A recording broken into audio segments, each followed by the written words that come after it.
আসসালামু আলাইকুম বড় ভাই। ওয়ালাইকুম আসসালাম। জি, আপনি কোথায় থেকে এসেছেন? আমি রায়পুরা নরসিংদী থেকে এসেছি। নরসিংদী রায়পুরা থেকে এসেছেন। আচ্ছা আচ্ছা, আপনি কি আপনার নাতির জন্য আসছেন নাকি নাতিকে নিয়ে আসছিলেন? জি জি, নাতিকে নিয়ে আসছিলাম আপনাদের মেয়েকে দেখা। আচ্ছা, অনলাইনে দেখে তারপরে আপনি আসছেন। আচ্ছা, আপনার নাতিকে কতদিন আমাদের কাছে চিকিৎসা করাইছেন? আলহামদুলিল্লাহ আমি 2 মাস আচ্ছা, 2 মাস চিকিৎসা করানোর পরে এখন কি আমাদের প্রতি আপনি কি সন্তুষ্ট? আল্লাহর রহমতে আলহামদুলিল্লাহ আমি সন্তুষ্ট।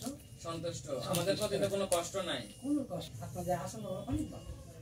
আমি খুবই খুশি, খুবই সন্তুষ্ট ইনশাআল্লাহ। ঠিক আছে, আপনি দোয়া রাখবেন আমাদের জন্য, আর এরকম রোগী থাকলে আমাদের কাছে পাঠাবেন। অবশ্যই পাঠাবো ইনশাআল্লাহ।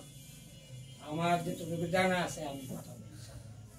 আর আমিও আল্লাহ দিলে আবার দ্বিতীয়বার কোনো সমস্যা হলে আমি এখানে আসবো, আপনার এখানে আসবো ইনশাআল্লাহ। ইনশাআল্লাহ। আল্লাহ রহমত। এখন আমাকে বিদায় দেন। ঠিক আছে বড় ভাই। জি, আসসালামু আলাইকুম। ওয়ালাইকুম আসসালাম।